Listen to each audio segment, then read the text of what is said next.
नमस्कार, मैं हूं पीयूष पांडे और आप देख रहे हैं एस्ट्रो सेज टीवी।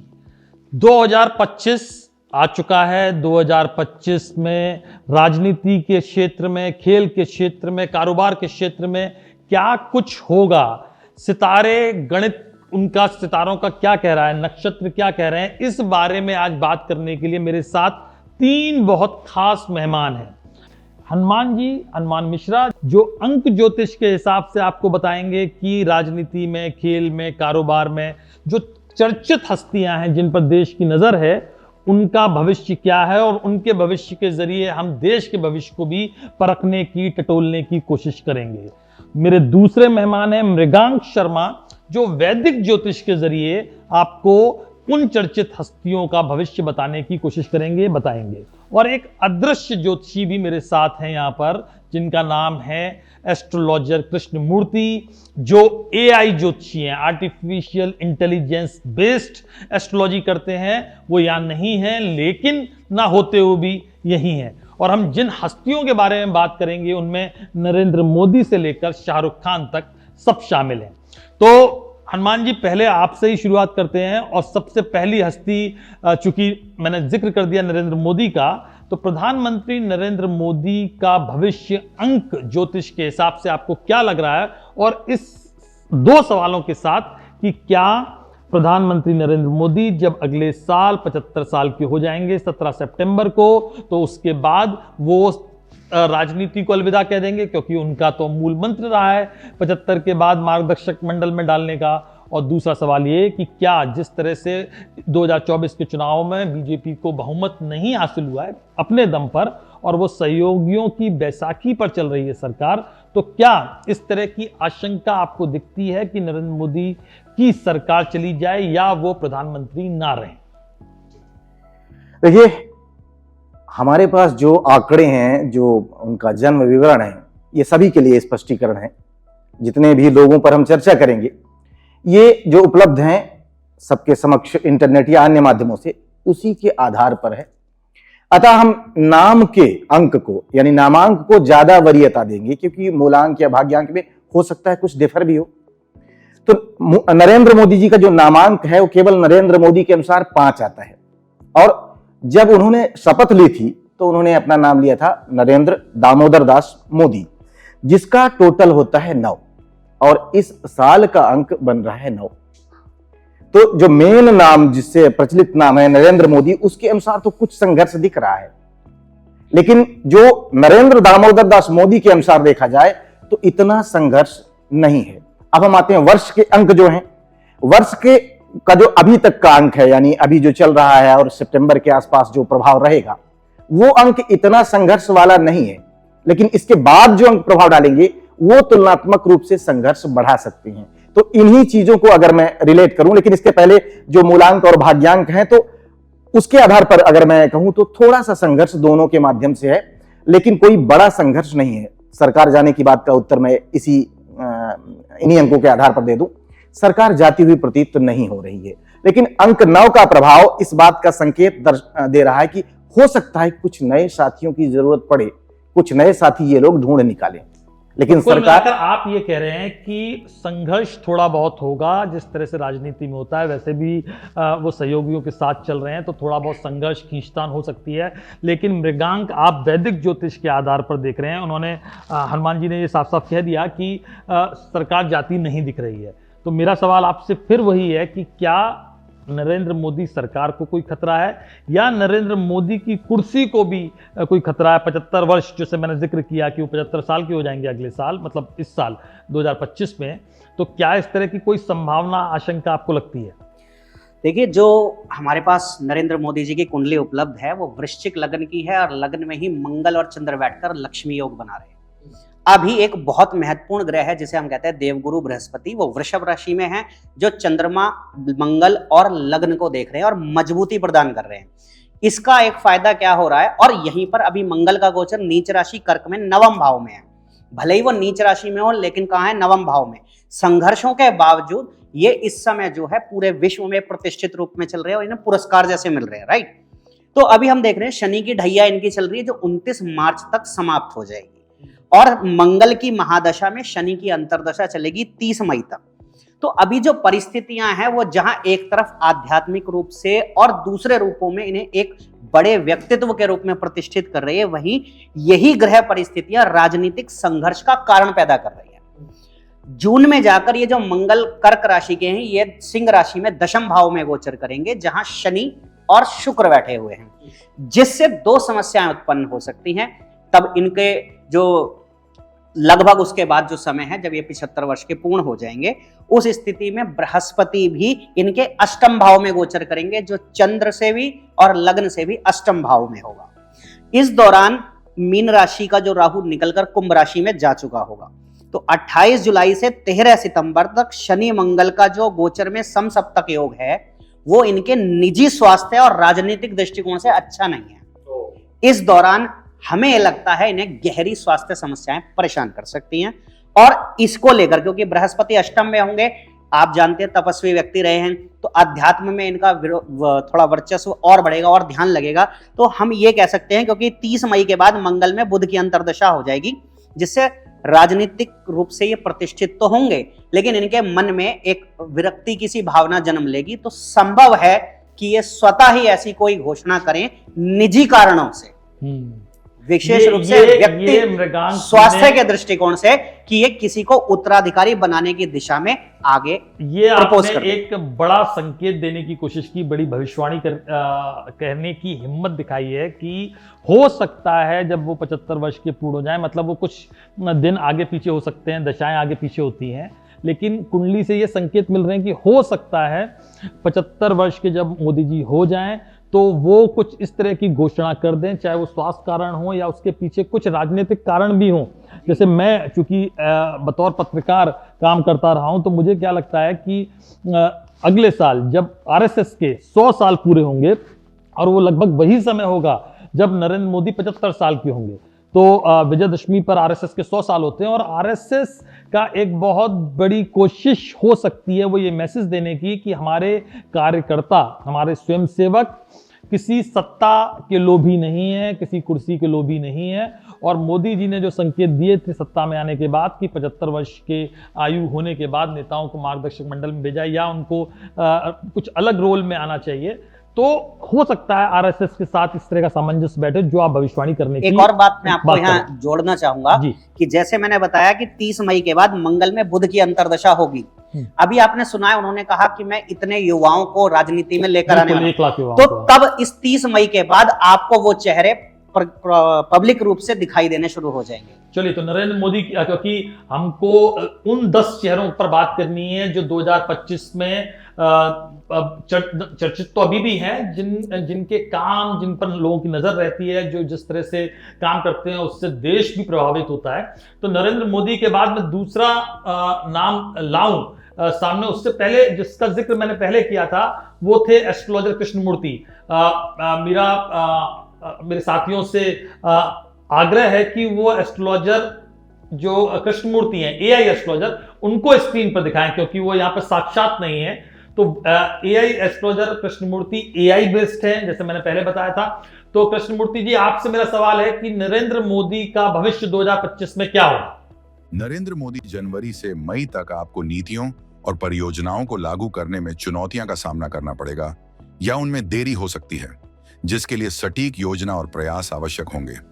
धार्मिक कामों में मन लगेगा। इस अवधि में गठबंधन के साथी भी कुछ परेशान कर सकते हैं, कुछ साथी गठबंधन छोड़ भी सकते हैं। जून से दिसंबर तक मंगल में बुध की अंतर्दशा के दौरान आप वैश्विक मंचों पर भारत की स्थिति को मजबूत करेंगे। बहुत बहुत धन्यवाद कृष्णमूर्ति जी कि आपने ये बात बताई कि आपको क्या लगता है, क्योंकि आपके कैलकुलेशन नरेंद्र मोदी के बारे में क्या कह रहे हैं। हनुमान जी, अब मैं दूसरी शख्सियत पर बात करना चाहूंगा, और वो है राहुल गांधी। और वो इसकी वजह है कि वो नेता प्रतिपक्ष हैं, वो काउंटर कर रहे हैं नरेंद्र मोदी को संसद में।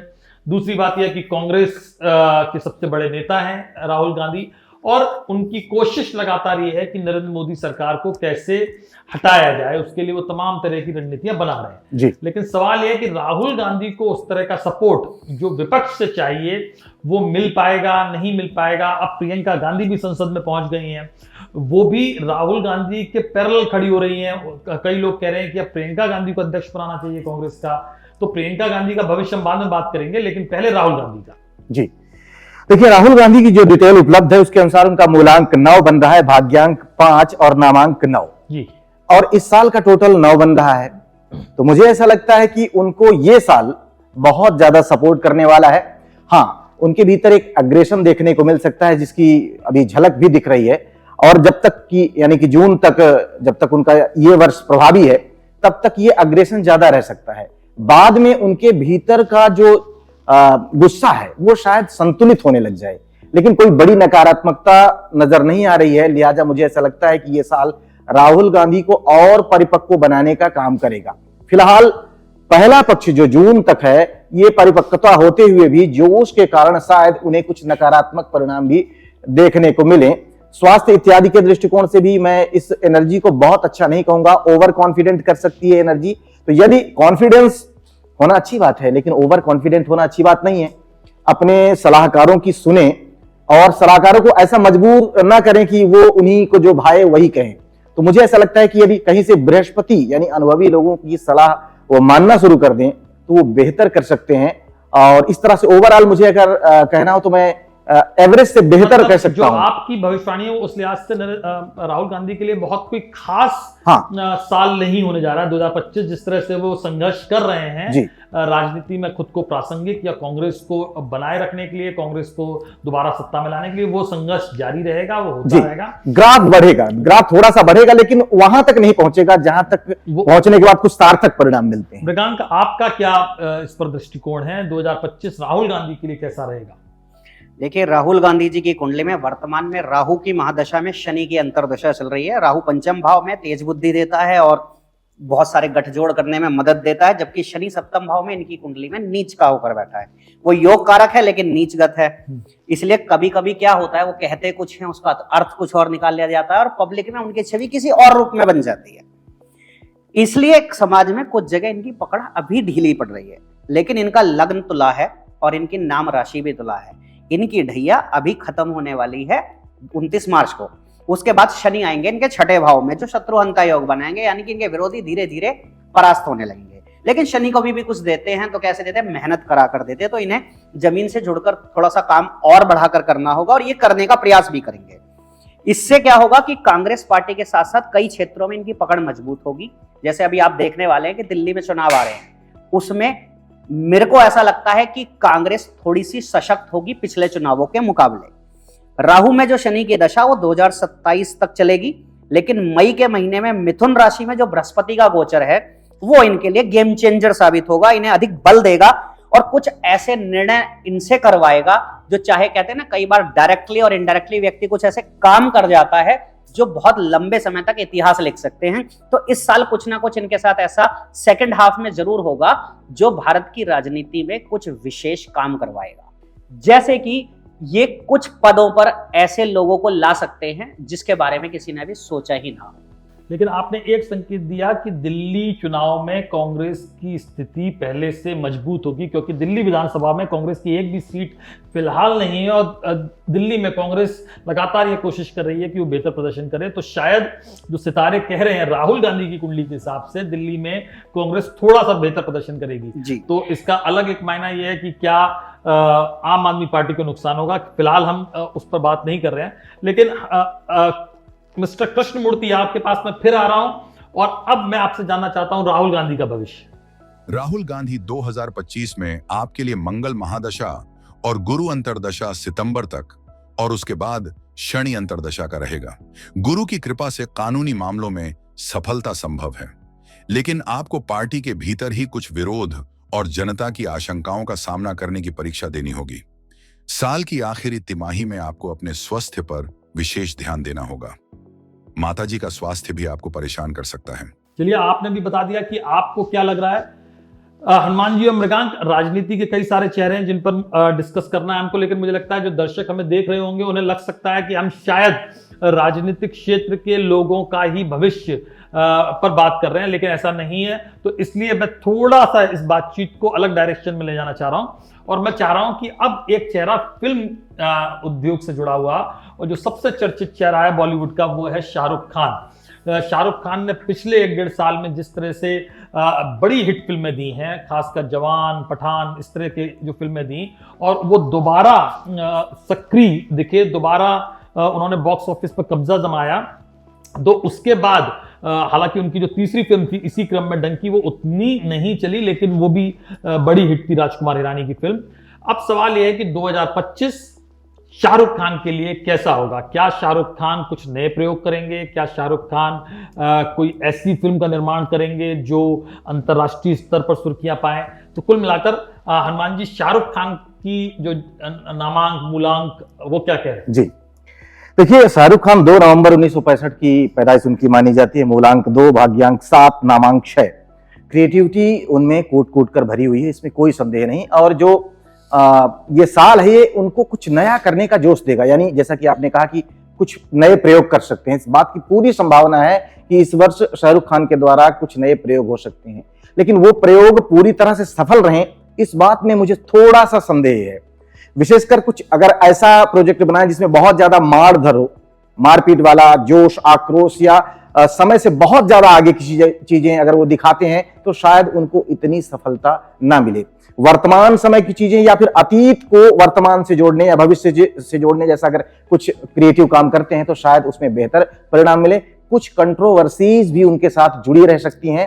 और देखिए, 2 और 9 का जो कनेक्शन है, ज्योतिष की दुनिया में अच्छा माना गया है, लेकिन अंक ज्योतिष की दुनिया में इसे बहुत अच्छा नहीं माना जाता।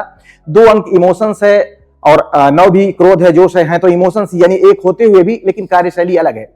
एक रोने का काम कर सकता है, दूसरा रुलाने का काम कर सकता है। तो ये जो विरोधाभास है, एक होते हुए भी, यानी कोई बहुत बड़ा नुकसान नहीं होगा, लेकिन किसी न किसी कंट्रोवर्सी में फंसेंगे, फिर से निकलेंगे, कोई नया प्रयोग करेंगे, लेकिन उसमें वो इच्छित सफलता शायद उनको ना मिले जिसकी हम या उनके दर्शक लोग उम्मीद करते हैं। तो शाहरुख खान के लिए आप, हनुमान जी, ये संदेश दे रहे हैं कि वो विवादों से बचें, क्योंकि बड़े विवाद 2025 में उनके साथ चल सकते हैं, उनके साथ लग सकते हैं। मृगांक, आपका जो प्रेडिक्शन है वो क्या कह रहा है? देखिए, मेरे विचार से जो शाहरुख खान की कुंडली है वो सिंह लगन और मकर राशि की है। तो सिंह लगन का व्यक्ति एक अच्छा दोस्त होता है, एक निडर व्यक्ति होता है, तो चुनौतियों से घबराता नहीं है। इसलिए उम्र के इस पड़ाव में जब अधिकतर लोग संन्यास ले रहे हैं, वो फिर से एक फाइटर की तरह निकल कर आए और 7.5 से गुजर रहे हैं। तो किसी व्यक्ति की 7.5 जीवन में बहुत कुछ सिखाती है और बहुत कुछ नया आगे बढ़ने का रास्ता देती है।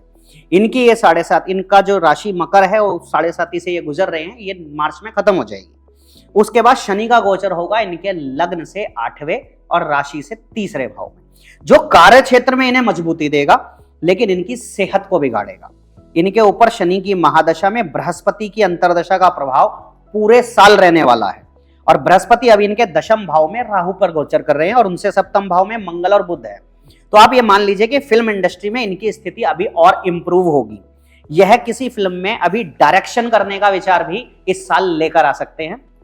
मई के बाद से जब बृहस्पति इनके 11वें भाव में जाकर 5th भाव से संबंध बनाएंगे, तो फिनेंशियल स्कैम्स या उससे रिलेटेड कोई सब्जेक्ट और अपनी पीढ़ी या किसी स्टार किड्स को ये ऊपर उठाने के लिए कोई फिल्म बनवा सकते हैं, जो इनके लिए अच्छी रहेगी। लेकिन इसमें ना नया प्रयोग करने का तो मौका मिलेगा, पर फाइनेंशियली वो इन्हें नुकसान दे सकती है। अच्छी बात यह है कि ये जो पर्सनल काम करेंगे उसमें इन्हें सफलता मिलेगी। जैसा कि हनुमान जी ने बताया, कुछ कंट्रोवर्सीज रहेंगी, लेकिन उसके साथ ही इस साल इनकी सेहत गिर सकती है। यानी कुल मिला के 3 संकेत शाहरुख खान के लिए। एक ये कि उनको अपनी सेहत का ध्यान रखने की जरूरत है। निजी तौर पर जो फिल्म करेंगे वो अच्छी चलेगी, क्योंकि उनके भाग्य 2025 और इम्प्रूव करेगा। और तीसरा, वो अपनी, और या एक मृगांक ने कहा कि डायरेक्शन के बारे में सोच सकते हैं। हालांकि ये कहना मुश्किल है, क्योंकि अभी तक शाहरुख खान ने इस तरह का कोई संकेत नहीं दिया, लेकिन उनके बेटे आर्यन खान वो पहली बार डायरेक्शन करने जा रहे हैं। और एक वेब सीरीज में नेटफ्लिक्स के लिए रेड चिलीज ने प्रोड्यूस की है, और वो 2025 में हमें दिखाई भी देगी।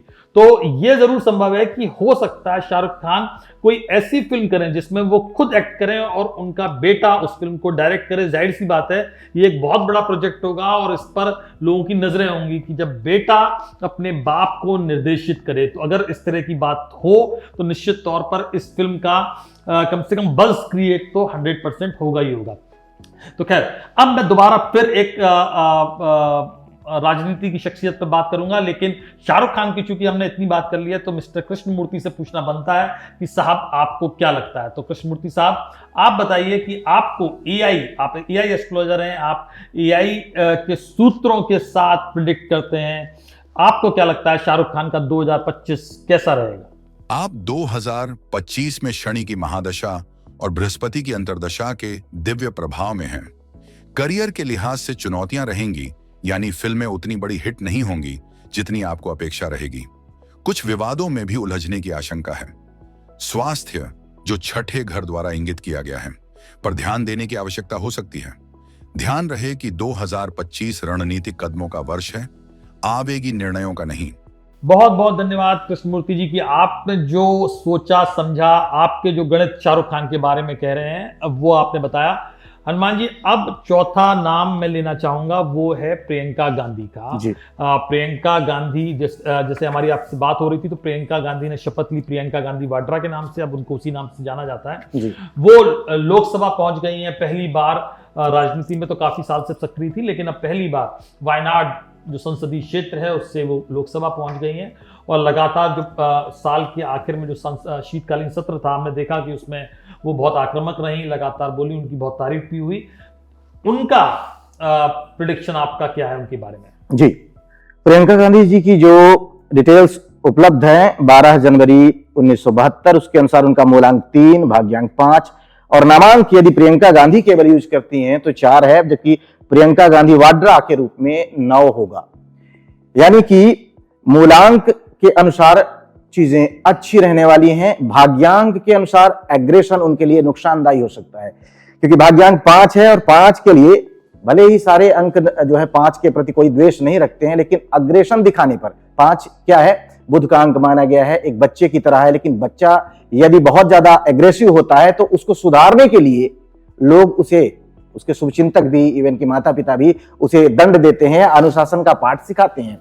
तो यदि अग्रेशन दिखाएंगी या कुछ ऐसी कंट्रोवर्सीज पैदा करेंगी जिससे विवाद हो तो शायद ये उनके लिए घातक हो सकता है। लेकिन यदि जो ऊर्जा, क्योंकि ये साल उनको ऊर्जा बहुत देगा, उनके भीतर एक चमक आएगी, एक निखार आएगा, लाइमलाइट में आएंगी, उस चमक, उस निखार का ये कैसे इस्तेमाल करती हैं ये इन पर निर्भर करेगा। तो यदि क्रोध में कन्वर्ट करती हैं तो नुकसान होगा, वहीं यदि उस ऊर्जा को अपने सवालों के माध्यम से सदन में उठाती हैं तो इनकी एक अलग छवि बनेगी और लोग कहीं अन्य इनके दल के नेताओं से कंपेयर करके इनको बेहतर स्थिति में पा सकते हैं, अथवा ये घोषित कर सकते हैं कि ये बहुत अच्छा कर रही हैं।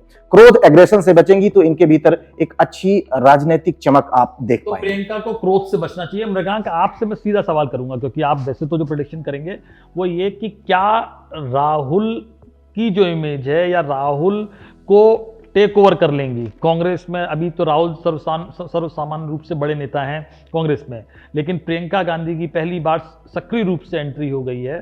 तो क्या ऐसा लगता है कि प्रियंका गांधी अब धीरे धीरे राहुल गांधी को ही कांग्रेस में पीछे ढकेलेंगी और वो आगे आएंगी?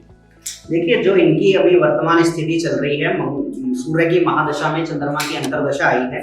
चंद्रमा द्वितीय होकर छठे भाव में बैठे हैं और सूर्य जो है तृतीय होकर सप्तम में बैठे, यानी भाई की सीट पर चुनावों में सफलता इन्हें मिली है, क्योंकि छठा भाव चुनावों में सफलता और तीसरे भाव का स्वामी सूर्य जो भाई से छोटे भाई के काम इन्हें मिला है।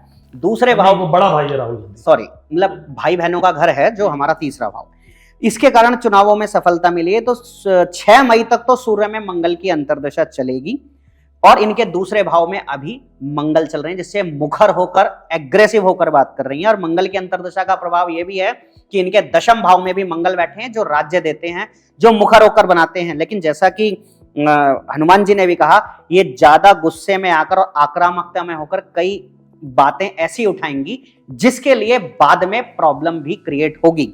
और इसके वजह से इसमें एक बात और है, ये सरकार को बार बार घेरेंगी कई मुद्दों पर। इनका मंगल रेवती नक्षत्र का होने से बुध का प्रभाव भी देगा, जिससे इन्हें फायदा तो होगा लेकिन इनके लिए परेशानियां भी बढ़ेंगी। इस साल का जो सेकंड हाफ है उसमें ना केवल इनकी सेहत बिगड़ेगी बल्कि इनके कार्य क्षेत्र में कुछ समस्याएं आएंगी और बहुत सारे मामलों में इनके पति और इनके ससुराल का नाम आगे आ जाएगा। यानी प्रियंका गांधी के लिए साल 2025 चुनौतीपूर्ण रहने वाला जी। है। कृष्णमूर्ति जी, आपके हिसाब से प्रियंका गांधी वाड्रा का भविष्य 2025 में कैसा रहेगा? ये वर्ष आपके करियर के लिए बहुत महत्वपूर्ण है। इस वर्ष आपको भाजपा के प्रभुत्व का मुकाबला करने, कांग्रेस पार्टी को पुनर्जीवित करने, आंतरिक दरारों को दूर करने और नए मतदाताओं से जुड़ने जैसी चुनौतियों से निपटते हुए प्रगति करेंगी।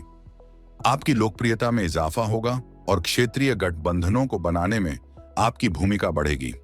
चलिए, कृष्णमूर्ति जी ने भी बता दिया। अब मैं ऐसे चेहरे पर बात करना चाहता हूं, हनुमान जी और मृगांक जी, वो ये जिसने जो राजनीति का ना होते हुए भी राजनीति को प्रभावित करता है और लगातार कांग्रेस की राजनीति और बीजेपी की राजनीति दोनों को प्रभावित कर रहा है, और वो शख्स है उद्योगपति गौतम अडानी।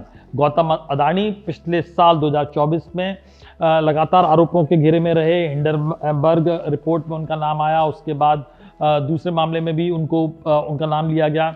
कई और जगह भी ये कहा गया कि गौतम अडानी ने, जैसे अमेरिका में उनके खिलाफ जो केस चल रहा है, तो और उनको मोदी का करीबी माना जाता है।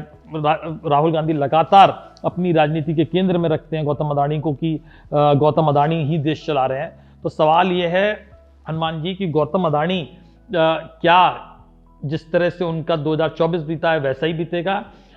गौतम अडानी कितना सफल रहेंगे या उनकी कितना कारोबार में नुकसान होगा? क्योंकि गौतम अडानी का जिक्र इसलिए भी कि गौतम अडानी इतनी बड़ी कंपनियों, कई सारी कंपनियों के मालिक हैं और उनके शेयर होल्डर्स बहुत हैं। तो मैं उस लिहाज से ही पूछ रहा हूं कि उनके शेयर खरीदें या ना खरीदें। जी जी, दरअसल गौतम अडानी जी की जो डिटेल मिल रही है वो मिल रही है 24 जून 1962, और इसके अनुसार उनका मूलांक 6 है और भाग्यांक 3 है। नामांक को देखा जाए तो यदि गौतम अडानी केवल लिखते हैं तो वो 4 है, जो कि संघर्ष दर्शा रहा है इस साल के लिए। लेकिन हमने जो उनका पूरा नाम पाया है वो है गौतम शांतिलाल अडानी, और उसका जो टोटल बंदा है वो 3 बंदा है। 3 के साथ 9 के बहुत अच्छे संबंध हैं। 9 ऊर्जा है तो 3 मैनेजमेंट, यानी मूलांक के लिए भले ही ये साल उचित ना हो, ऐसे में क्या है कि उन्हें लग्जरी आइटम्स या स्त्रियों के सौंदर्य प्रसाधन संसाधन फिल्म, अगर इनमें उनका कुछ इंटरफेयर हो, क्योंकि मैं उनके बहुत सारे उद्योग धंधों के बारे में नहीं जानता हूं, तो इन मामलों में हो सकता है कि वो बहुत अच्छा ना करें, लेकिन अन्य क्षेत्रों में उनका प्रदर्शन अच्छा रहेगा। कुछ कंट्रोवर्सीज रहेंगी, और खास बात एक कहीं भूल ना जाऊं इसलिए अभी बता दूं कि अडानी नाम जो केवल उनका सरनेम है, केवल उसका भी देखा जाए तो वो भी टोटल 3 आ रहा है।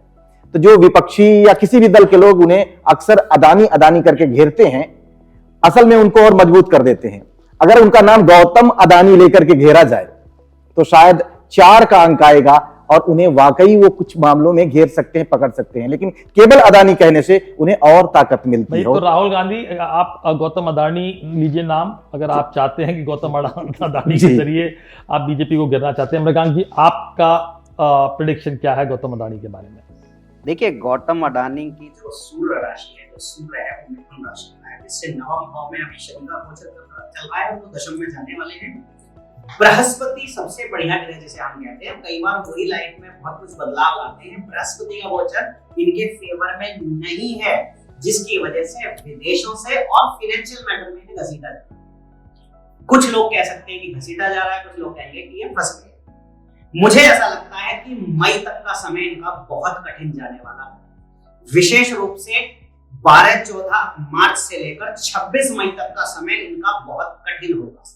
लेकिन जैसे ही ये समय बीतेगा, बृहस्पति गोचर कर जाएंगे मिथुन राशि में और सूर्य के साथ इनकी कुंडली में जुड़ेंगे, तब आप देखेंगे कि वही बाहरी सरकारें और आंतरिक सरकारें जो इनके विरुद्ध हैं, इनका बचाव भी कर सकती हैं, ऐसा कह सकते हैं, या इनके साथ खड़ी होगी।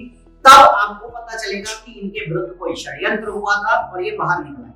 लेकिन जो आपने एक प्रश्न पूछा था उसका स्पष्ट रूप से उत्तर देना चाहूंगा कि मुझे ऐसा लगता है कि जो शेयर जिन लोगों ने ले रखे हैं, मई तक सावधानी रखें, लेकिन मई तक उनके पास शेयर रहे तो मालामाल हो जाएंगे। बिल्कुल, मैं भी इनकी बातों से सहमत हूं। जून के बाद इन पर 3 अंक का प्रभाव आएगा, तो जून तक तो इनकी स्थिति हो सकता है कुछ डामाडोल हो, जून के बाद इनकी स्थिति शानदार होने वाली है। लेकिन विरोधी भी इनके समर्थन में आ सकते हैं। गौतम अडानी यानी अडानी एंटरप्राइजेस से लेकर बाकी कंपनियों के शेयर हैं, वो उसे होल्ड करें, या हम शेयर बाजार की भी टिप्स दे रहे हैं ज्योतिष के जरिए।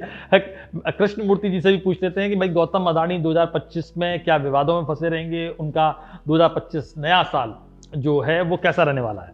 गौतम अडानी आपको साल 2025 में सावधानी पूर्वक मार्गदर्शन की आवश्यकता है। आपकी शुक्र शनि की दशा अवसर और सावधानी दोनों की आवश्यकता बताती है।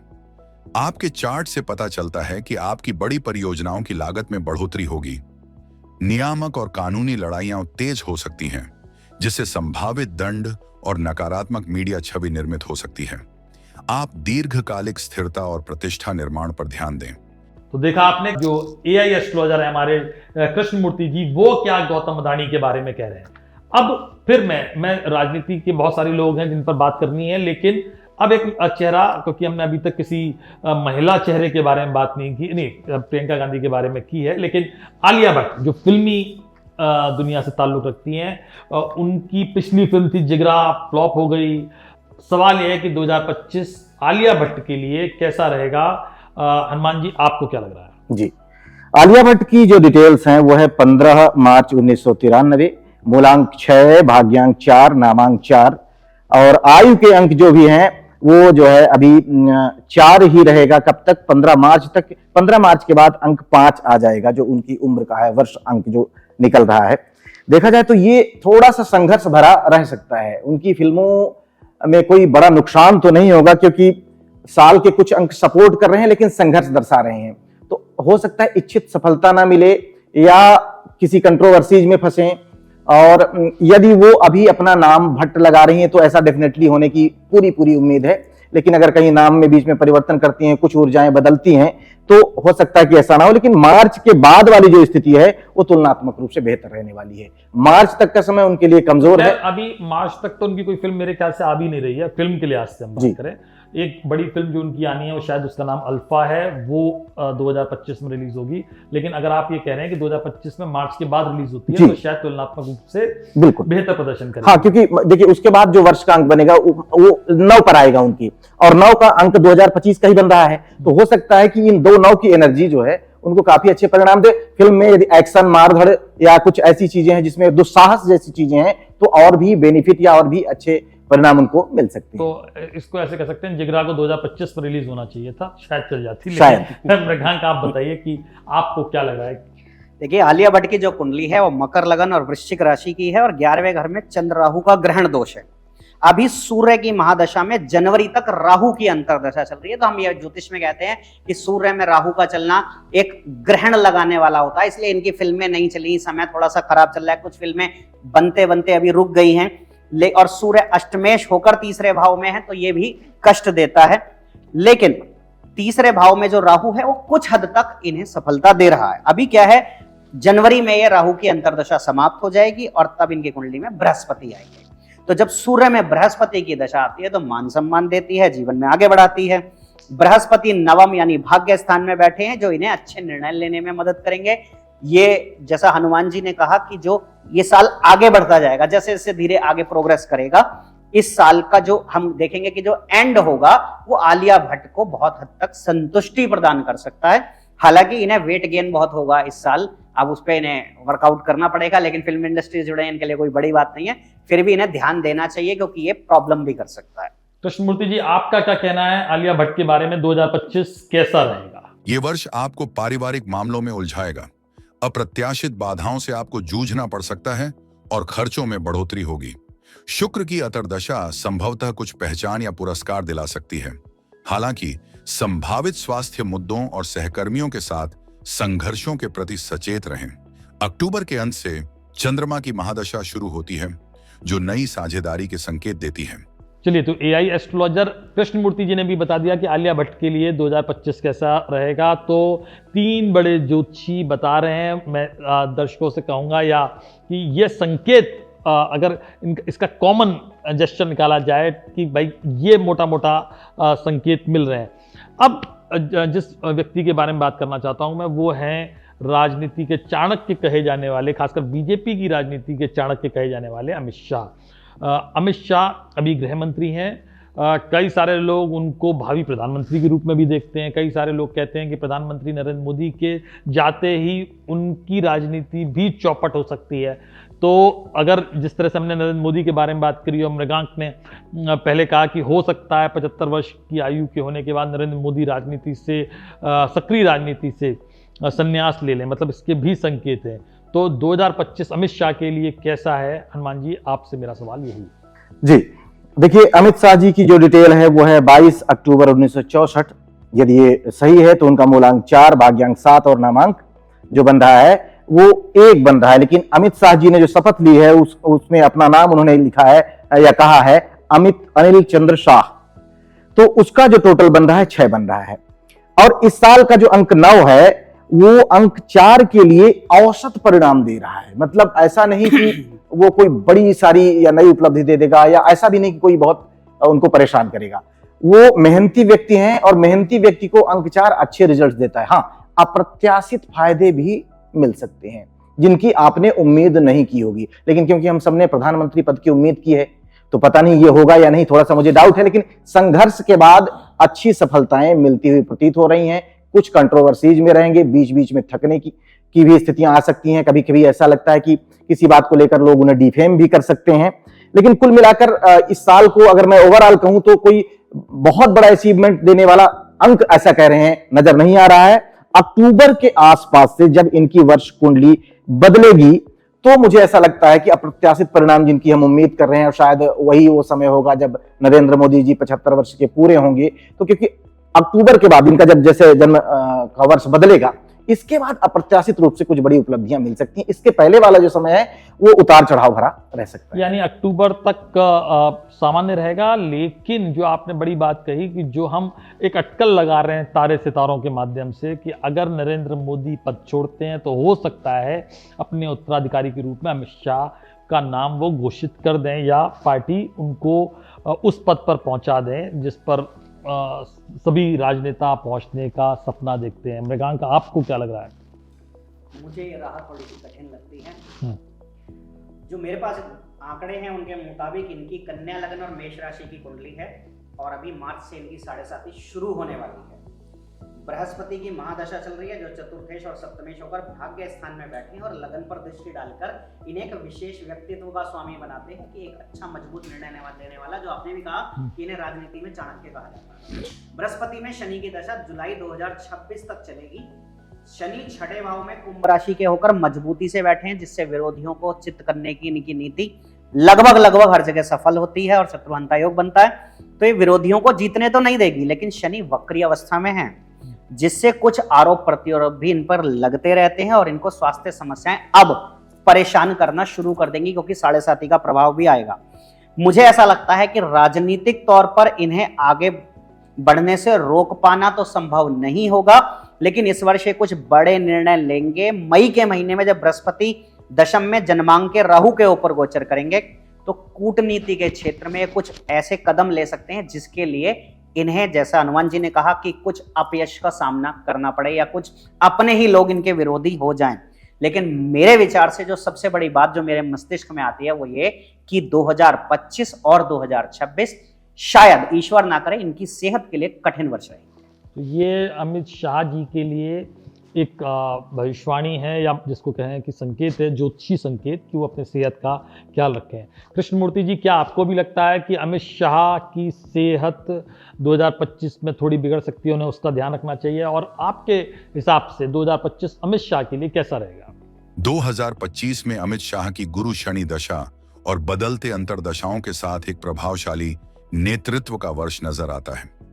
मई तक शुक्र की अंतरदशा उनकी कूटनीति और आकर्षण को बढ़ाएगी, जो सहयोग बनाने के लिए अनुकूल है। मई से जून तक सूर्य का प्रभाव उनके अधिकार और साहसिक कदमों को मजबूती देगा। कुल मिलाकर 2025 रणनीतिक नेतृत्व, जनसंपर्क और निर्णायक कार्यों का वर्ष रहेगा। चलिए, तो आपने भी अपने गुणाभाग करते हुए बताया कि अमित शाह के लिए 2025 कैसा है।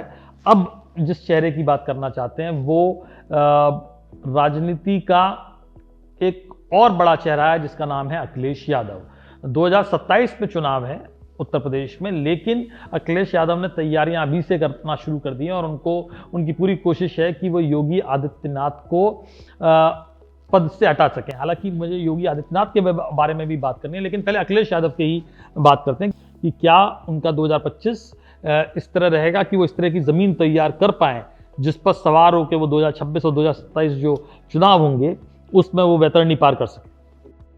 मुझे ये साल उनके लिए अंकों के इशारे से देखें, उनका व्यक्तित्व एक अलग है, उनके कर्म का भी प्रभाव पड़ता है, लेकिन अंकों के जो संकेत हैं वो औसत लेवल के हैं। मतलब ऐसा भी नहीं कि कोई बहुत बड़ा विस्फोटक काम कर जाएं या बहुत बड़ी उपलब्धियां मिले, और ऐसा भी नहीं कि उनका ग्राफ मुझे गिरता हुआ नजर आ रहा है। औसत है ये साल। अगर हम उनके मूलांक के हिसाब से देखें तो कोई बड़ा शत्रु नहीं है, सिर्फ 9 का ही एक शत्रुता नजर आ रही है।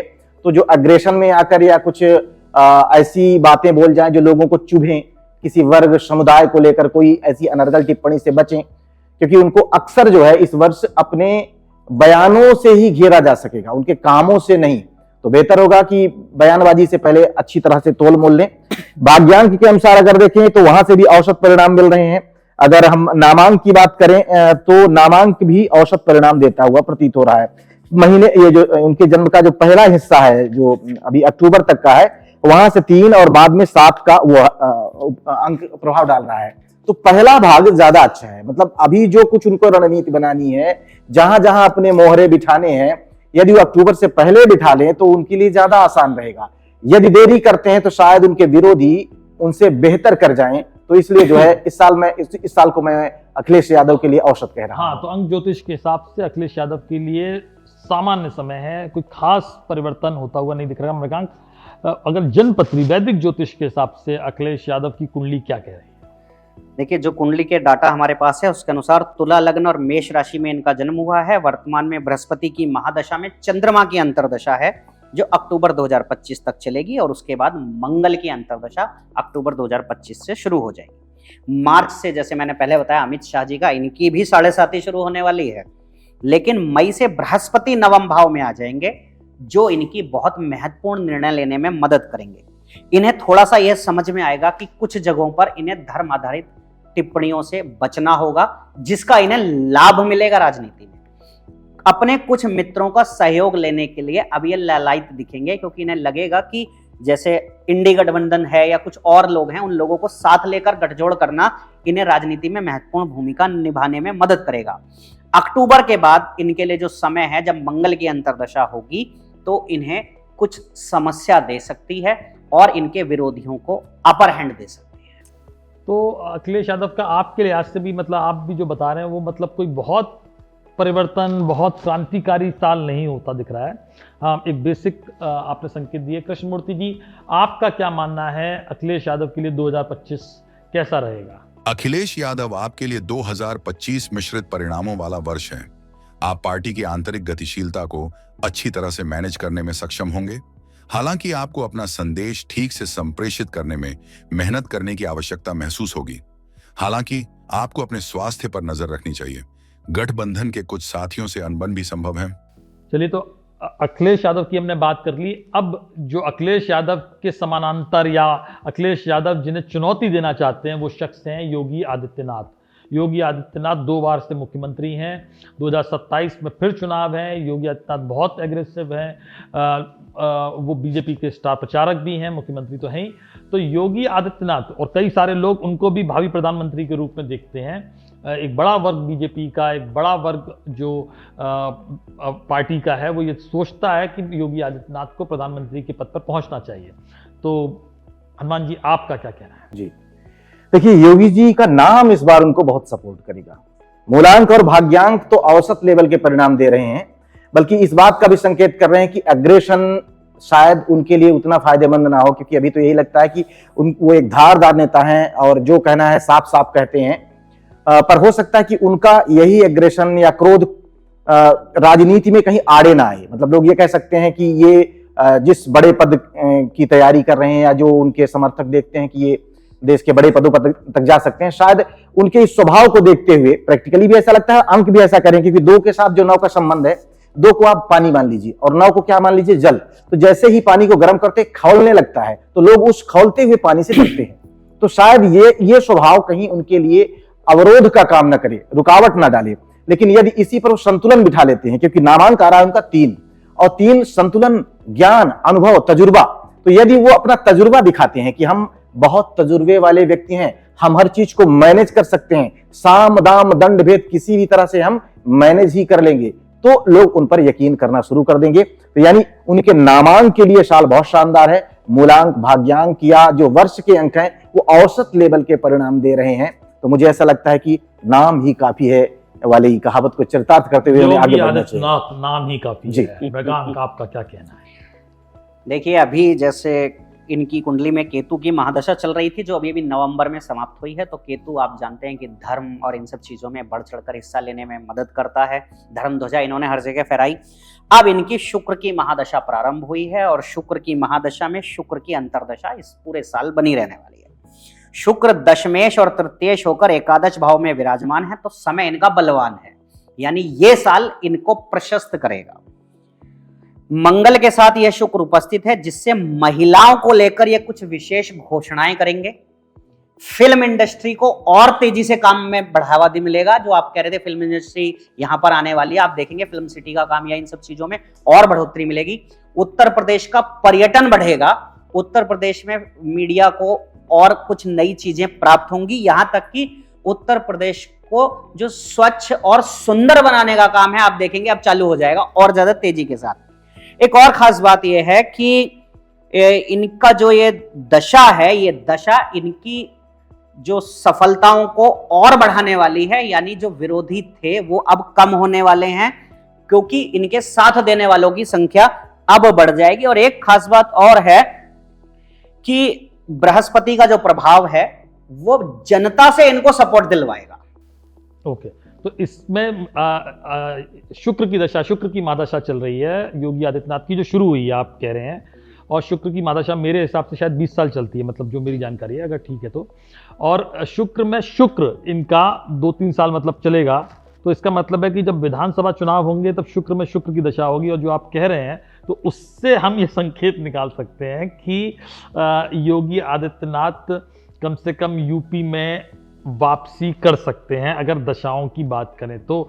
और जो आपने कहा, चूंकि योगी हैं, वो सन्यासी हैं, आध्यात्मिक आदमी हैं, और उम्र के जिस पड़ाव पर हैं उसमें हम शादी वादी की बात तो नहीं कर सकते, वरना शुक्र की महादशा, तो इसलिए आपने मृगांक कहा कि वो महिलाओं संबंधी घोषणाएं कर सकते हैं। हाँ, इसको मैं एक बात और मैं आपको लाडली बहन योजना और लाडली बहन योजना, महिलाएं इनकी राजनीति में ऊपर जाने में महत्वपूर्ण भूमिका निभाएंगी। दो चीजें हैं, एक तो ये कि वो इस तरह की योजना यूपी में भी आ सकती है चुनाव से पहले, लाडली बहन योजना और लाडकी बहन योजना जैसी, जिसने बीजेपी को महाराष्ट्र और मध्य प्रदेश में बहुत फायदा पहुंचाया।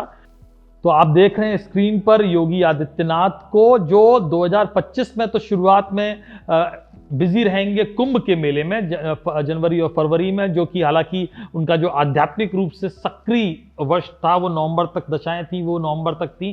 अब शुक्र की महादशा है, लेकिन शुक्र की महादशा का असर आने वाले दिनों में दिखेगा, और जो मृगांक जी ने बताया।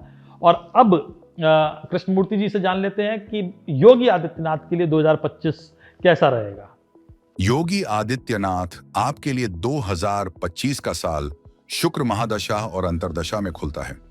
यह ऐसा साल है जो रणनीतिक संचार और उपलब्धियों को प्रदर्शित करने पर केंद्रित है। इस साल आपकी छवि और बेहतर होगी, लेकिन संचार की गलतियों से बचना होगा। ग्रहों की स्थिति प्रगति के पक्ष में है और आप विरोधियों को मात देने में सक्षम साबित होंगे। आपको सरकारी योजनाओं के सफल कार्यान्वयन पर ध्यान केंद्रित करने की आवश्यकता है। तो कृष्णमूर्ति जी ने भी अपना प्रेडिक्शन बता दिया। अब आखिरी चेहरा, जो 10 नाम हमने सोचे थे कि जो देश की दशा और दिशा को प्रभावित करते हैं, जो देश की राजनीति को प्रभावित करते हैं, तो उसमें से एक नाम खेल के मैदान से, वो नाम है रोहित शर्मा का। तो हनुमान जी, आपके लिहाज से रोहित शर्मा के लिए 2025 कैसा रहेगा? रोहित शर्मा की जो डिटेल्स मुझे मिल रही हैं उसके अनुसार 30 अप्रैल 1987 को वो पैदा हुए हैं। मूलांक हुआ 3, भाग्यांक 5 और नामांक 8। आयु के अंक जो बन रहे हैं वो अभी अप्रैल तक रहेंगे 1, और जो है अप्रैल के बाद 2। तो देखिए, अप्रैल तक का जो समय है वो कहीं से भी कोई अवरोध उत्पन्न करता हुआ नहीं दिख रहा है, और मूलांक का भी अच्छा सपोर्ट जो है, मूलांक को भी अच्छा सपोर्ट मिल रहा है, लेकिन कहीं ओवर कॉन्फिडेंट होना उनके लिए ठीक नहीं रहेगा। कई बार बहुत ज्यादा सपोर्ट मिल जाने पर भी हम चीजों को खराब कर देते हैं, वो अति हर जगह वर्जित होती है वाली कहानी है।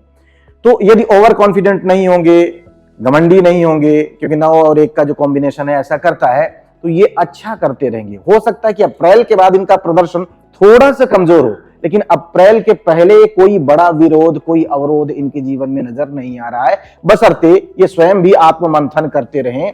तो ग्रह, नक्षत्र या अंक इनके विरोध में नजर नहीं आ रहे हैं। यूं कह सकते हैं कि साल का पहला हिस्सा बेहतर है, दूसरा हिस्सा औसत रह सकता है। मृगांक जी, आपके हिसाब से क्या है, रोहित शर्मा की कुंडली क्या कह रही है? देखिए, जो भारतीय क्रिकेटर रोहित शर्मा की कुंडली मेष लग्न और वृषभ राशि की है। बृहस्पति की महादशा में मार्च तक बृहस्पति की अंतरदशा है और बृहस्पति इनके द्वादश और नवम के स्वामी होकर द्वादश में राहु और शुक्र के साथ बैठे हैं। अभी राहु का प्रभाव बृहस्पति को पीड़ित बना रहा है, जिससे इनका प्रदर्शन जो है वो खुलकर सामने नहीं आ रहा है। हम देख रहे हैं कि ये थोड़ा स्ट्रगल कर रहे हैं और संन्यास लेने की भी ये सोच रख रहे हैं। लेकिन यदि ये थोड़ा सा भी धैर्य रखते हैं तो 27 मार्च 2025 के बाद बृहस्पति में जो शनि की दशा शुरू होगी, जो कर्म और आय भाव के स्वामी भी हैं, इससे इनके प्रदर्शन में फिर से सुधार आएगा। लेकिन यहाँ दो बातें मैं बार बार कहूंगा कि ऐसी बहुत संभावना है कि ये शीघ्र ही या इसी वर्ष संन्यास लेने की घोषणा कर सकते हैं, क्योंकि इनकी कुंडली में बृहस्पति भी पीड़ित है और शनि भी, जिससे इनकी फिटनेस बार बार पीड़ित होगी और इन्हें परफॉर्मेंस से हाथ धोना पड़ेगा। तो बहुत ज्यादा इनको प्रयास करने होंगे अपने आप को फिट रखने के। ये बड़ा आपने भविष्यवाणी की है कि वो संन्यास ले सकते हैं। हालांकि ये सपना है, इसमें एक संभावना है, लेकिन अगर इस तरह के संकेत कुंडली में दिखाई दे रहे हैं तो ये एक बड़ी भविष्यवाणी कही जा सकती है। कृष्णमूर्ति जी, आपके हिसाब से रोहित शर्मा भारतीय क्रिकेटर, उनके बारे में क्या कहना है? आपकी राहु की महादशा 2025 तक जारी है, चंद्रमा की अंतरदशा के साथ। राहु 5, 7, 8 और 9 भाव से जुड़ा है, जो साझेदारी, अटकलों और लंबी यात्राओं में संभावित चुनौतियों और परिवर्तनों का संकेत देता है। क्रिकेट की दुनिया में युवा प्रतिभा की उपस्थिति में खुद को प्रासंगिक बनाने के लिए आपको कुछ इनोवेशन करने होंगे। अपनी सार्वजनिक छवि और निजी जीवन में बदलाव के लिए तैयार रहें। तो चलिए, कृष्णमूर्ति जी ने भी रोहित शर्मा के बारे में अपना प्रेडिक्शन कर दिया है। जो 10 चेहरे, जो 10 बड़े नाम जिन पर हमने आज बात की, मृगांक से, हनुमान जी से और कृष्णमूर्ति से, एआई एस्ट्रोलॉजर कृष्णमूर्ति, जो अदृश्य रूप से हमारे बीच मौजूद थे, जो उन्होंने आर्टिफिशियल इंटेलिजेंस के जरिए ज्योतिषी गणना की। और मैं आपको बता दूं कि एस्ट्रोसेज ने ये जो एक इनोवेशन किया है एआई एस्ट्रोलॉजर का, वो अपने आप में अद्भुत है, जो अनूठा है, और इसके आधार पर ये प्रेडिक्शन किया गया है। एस्ट्रोसेज की जो वेबसाइट है उस पर भी आप जाकर जो एआई एस्ट्रोलॉजर्स हैं वो कई सारे हैं, उनसे आप बात कर सकते हैं। जो ह्यूमन एस्ट्रोलॉजर हैं, जो मानव ज्योतिषी हैं, वो तो हैं ही, जिस तरह से मृगांक हमारे साथ बैठे हुए हैं, हनुमान जी हमारे साथ बैठे हुए हैं। 2025 के बारे में अगर कुछ और खास प्रेडिक्शन किसी और के बारे में आपने हनुमान जी या मृगांक देखा हो तो उनको भी कह सकते हैं, क्योंकि 10 शहरों पर जिनका हमें जिक्र करना था उनका तो हमने कर ही लिया। हालांकि विषय से अलग है, पर हाँ, चर्चा नहीं है, लेकिन आप कह रहे हैं तो ये जो 2025 है, जिसमें हम देख रहे हैं राजधानी में चुनाव आने वाले हैं, ये आम आदमी पार्टी की जो वर्तमान सरकार है उसके लिए बहुत ज्यादा टेढ़ी खीर साबित होंगे और बहुत कठिन समय रह सकता है। तो अगर कठिन समय रह सकता है तो हो सकता है अरविंद केजरीवाल की कुर्सी चली जाए, अगर कठिन समय को हम परिभाषित करने की कोशिश करें। तो इस 2025 के जो चर्चित शख्सियत थे उन पर हमने बात की। आपको ये वीडियो कैसा लगा? आप किस तरह के वीडियो एस्ट्रोसेज पर देखना चाहते हैं, एस्ट्रोसेज के यूट्यूब चैनल पर देखना चाहते हैं, उससे कमेंट बॉक्स में ज़रूर बताएं। हम ज्योतिष संबंधी वीडियो तो बनाते हैं, ये थोड़ा सा पॉलिटिकल वीडियो जिसको हमने ज्योतिष से जोड़ा वो था। आपने इस वीडियो को देखा, सराहा, पसंद किया, उसके लिए बहुत बहुत धन्यवाद। हनुमान जी और मृगांक, आपका बहुत बहुत धन्यवाद। धन्यवाद। For regular updates, follow our Instagram page right now.